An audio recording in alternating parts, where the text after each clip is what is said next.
Linda's scream cut through the living room. Apologize to my daughter, or I want a divorce. Amber smirked from the couch, phone in hand, certain I'd cave like always. I looked at my mother's photograph on the mantel. Dorothy in her hospital orderly uniform, tired smile, hands worn from honest work. 4 words ended 9 years. I'll pack my things. I walked to the bedroom while Linda's screaming turned to pleading. Grabbed the duffel bag I'd packed 3 months ago from the closet floor. Amber's smirk disappeared. I headed for the door. Like where this is going? Subscribe and let's push the story further. My mother Dorothy raised me alone after my father left when I was 7. She worked double shifts as a hospital orderly, weekend house cleaning jobs, wearing out her knees and back so I could have decent clothes and hot meals. Never complained. When her knees swelled from kneeling to scrub floors, she wrapped them in ice and went back the next day. That was Dorothy showing me what dignity looked like through action, not words.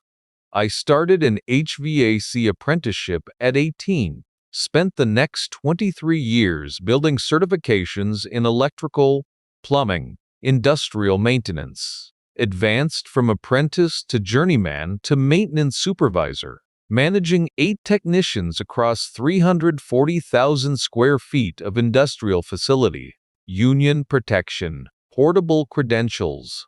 The kind of career Dorothy sacrificed for, watching me build something she never had the chance to pursue herself. Met Linda 9 years ago at a hospital fundraiser. I was 43, she was 45. Both settled adults. She'd been through a messy divorce, appreciated stability after chaos. I appreciated her warmth, her seeming acceptance of my blue-collar work. I approached stepfatherhood with Amber cautiously. Never tried replacing her father. Offered support when she wanted it. 3 years ago, I personally upgraded our HVAC system. $8,400 in parts alone, not counting my labor. Rewired the basement workshop. Maintained every system in that 1970s split level on Oakmont Drive. My equity wasn't just financial. It was embedded in the infrastructure, in every pipe and wire and duct I'd touched. In my basement workshop, I built ships and bottles. 17 vessels so far, each requiring 40 to 60 hours of patient construction. Intricate rigging, historically accurate details, steady hands threading lines through narrow necks. I name each one after Dorothy. The Dorothy May, the Dottie Rose. The Dora Louise, variations on her name, a private memorial I've never explained to anyone. The first was the Dorothy May, built in the raw weeks after her funeral 7 years ago. The smallest vessel. The one I kept in my truck. Not even Linda knew what those ships really meant. Amber's boutique closed after 18 months. Linda had funded it with her retirement savings as a 29th birthday gift. The store failed because Amber chose poor inventory, kept inconsistent hours, treated it like a personal closet rather than a business. When her ex-boyfriend Tyler tried implementing basic bookkeeping and schedules, she accused him of sabotage. Easier to blame him than accept responsibility. She moved into our house temporarily 4 months ago, early September. Treated me like an obstacle from day one, rather than her mother's husband.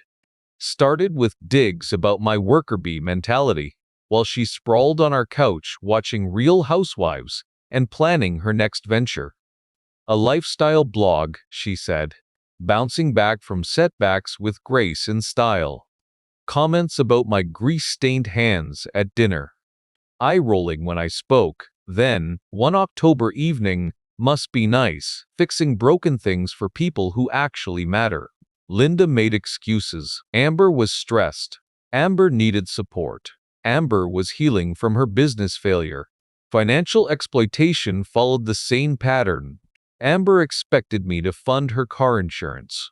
$340 monthly. Cell phone. $95 monthly. shopping trips for the lifestyle blog that existed only in her imagination. She contributed nothing to household expenses, spent my income like it was hers.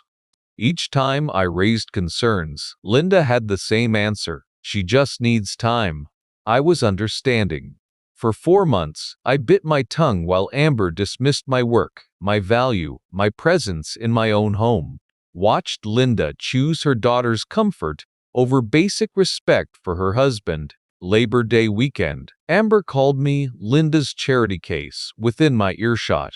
Linda heard it, said nothing. That night, I couldn't sleep. Something had shifted. New Year's Day morning, I sat in my recliner reviewing union paperwork, coffee cooling on the side table. February 1st start date. Dayton facility, same pay scale. The transfer approval had come through in October, filed away for 3 months while I hoped things might somehow improve. Amber lounged on the couch in expensive athleisure wear, dark roots showing in her highlighted hair. "So, I was thinking," she said, scrolling her phone, lifestyle blog. "Bouncing back from setbacks with grace and style. What do you think? A trap?" She wanted validation, not honesty. "Successful businesses require consistent effort," I said. "Accountability, based on what I've seen in maintenance contracts anyway." Her face hardened. "People like you wouldn't understand creative entrepreneurship. You only know pathetic jobs like your mother had." I went still, wearing herself out scrubbing toilets and changing bedpans for nothing. She turned to stare directly at Dorothy's photograph on the mantel. Calculated. My voice dropped. "Repeat that. Your mother wasted her life on meaningless work. You inherited the same loser mentality." Her smirk widened. She thought she'd won. Linda rushed in from the kitchen, flour on her hands, face flushed. She'd heard my tone. Saw Amber's defiance. "Craig." Her voice climbed toward panic. "Don't start this. Not today." "Start what?" "You're upsetting her. Just apologize so we can have a nice brunch." I looked at Dorothy's photograph. Tired smile. Hospital uniform. Hands worn from double shifts. Linda's voice rose to a scream. "Apologize to my daughter, or I want a divorce." Amber's smirk said she knew I'd cave. I had nowhere to go. No options. I'd surrender like always. I stood, walked to the bedroom, grabbed the duffel bag I'd packed 3 months ago. Amber's smirk disappeared. Linda's screaming turned to pleading. I headed for the door. Curtis Ramsey opened his door, took one look at my duffel bag, stepped aside. "Guest room's yours." 15 years of friendship. No questions needed. His daughter's old college room, single bed, faded quilt, posters she'd left behind. Clean, impersonal, perfect. We sat in his kitchen. Curtis poured coffee, waited. I told him everything. The Labor Day incident. The September application. The October approval. Applied for a transfer in September, I said. After Amber called me Linda's charity case. Approval came through mid-October. Dayton facility, February 1st start date. Curtis nodded. "You've been planning this." "Subconsciously, maybe." I opened the duffel bag. 2 weeks of clothing. Toiletries. Copies of union transfer paperwork. Facility orientation schedules. Temporary housing assistance information. 800 cash I'd been setting aside from overtime. "They thought I was trapped," I said. "You've got portable credentials." Curtis understood the system. We'd both built our careers the same way. EPA refrigerant handling certification. Master electrician license. Industrial boiler operation qualification. OSH, a safety certifications. 23 years of accumulated expertise. Immediate employability across state lines. Union reciprocal agreements mean I transfer at the same pay scale. Curtis refilled my coffee. Linda know about any of this. The transfer paperwork was on my lap when Amber started talking about her blog. Linda never asked what I was reading. That night, I retrieved something from my truck. The Dorothy May, my first ship in bottle, built 7 years ago after my mother died. The smallest vessel in my collection.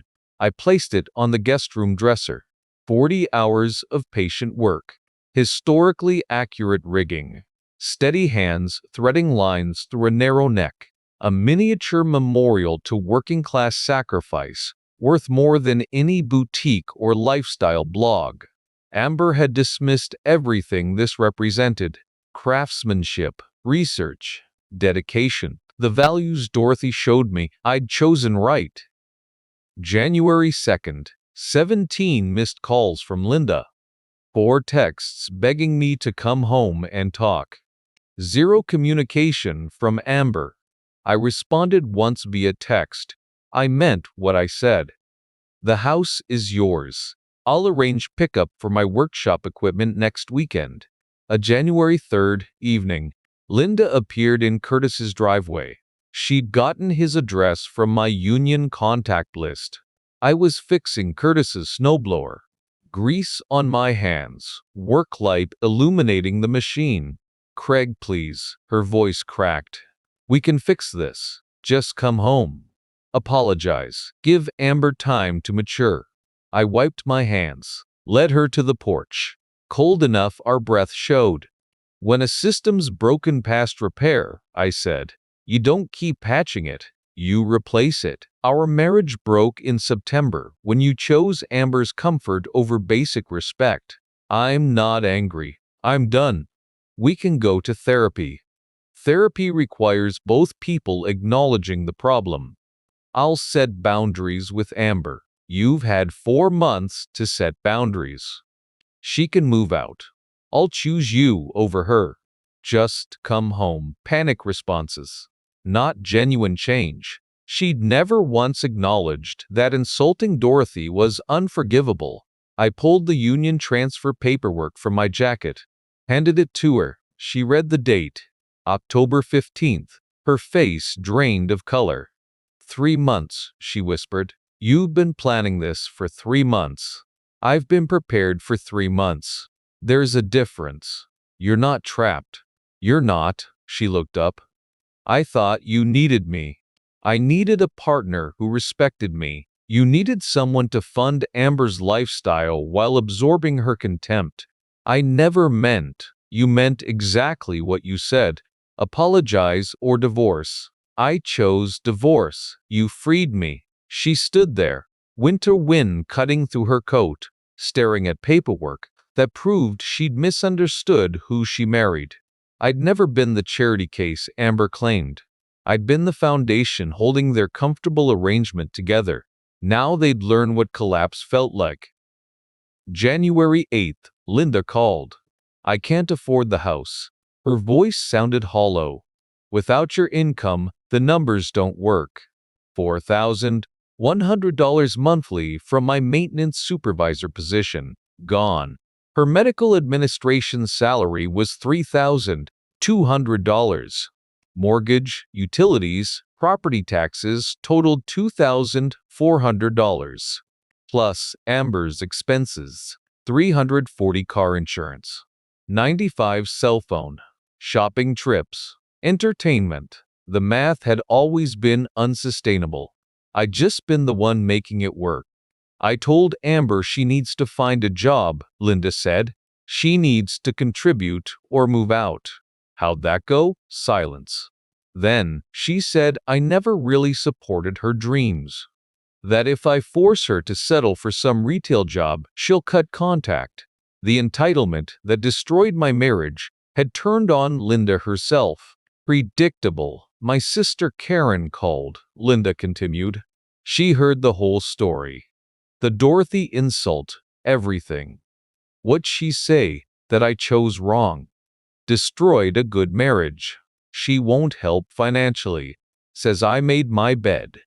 Family judgment. The approval Linda had sacrificed everything to maintain with Amber, now denied by her own generation. January 20th. Curtis showed me the real estate listing. Oakmont Drive split level. $285,000. My HVAC upgrade featured prominently. My electrical work adding value I'd never benefit from. Linda moved to an apartment near the hospital, downsizing. Losing the home I'd maintained for 9 years because she couldn't set boundaries with an adult daughter. February 1st approached. My Ohio start date. Curtis forwarded one final update. Amber had moved in with a friend from her boutique days. Posted vague social media content about toxic family dynamics and choosing yourself. Blocked both Linda and me. Linda had lost her husband's income and her daughter's approval. The exact isolation her enabling was designed to prevent. The lifestyle blog never materialized. 3 posts, then silence. Some patterns don't break. They just find new victims. My revenge getting intense? Hit like and react in the comments. February 1st, Dayton facility. Union brothers with calloused hands and similar stories. 1-bedroom apartment near the industrial park. 9.5 monthly. Modest. Clean. Mine. I set up a small workshop. Started my 18th ship. The Dora Louise. Sane patient craftsmanship. Sane steady hands. But this time, I was building for myself. July. 6 months in Ohio. Established routine. Work, gym, weekend projects, occasional beers with the maintenance crew, video calls with Curtis, who reported Linda sold the house in April. Moved to that apartment near the hospital. Amber's blog died after 3 posts. Linda seemed diminished, but accepting consequences. I didn't miss the tension, the eggshells, the exhaustion of being undervalued in my own home. My apartment was smaller than Oakmont Drive. Simpler, but it belonged entirely to me. No performing gratitude for basic respect.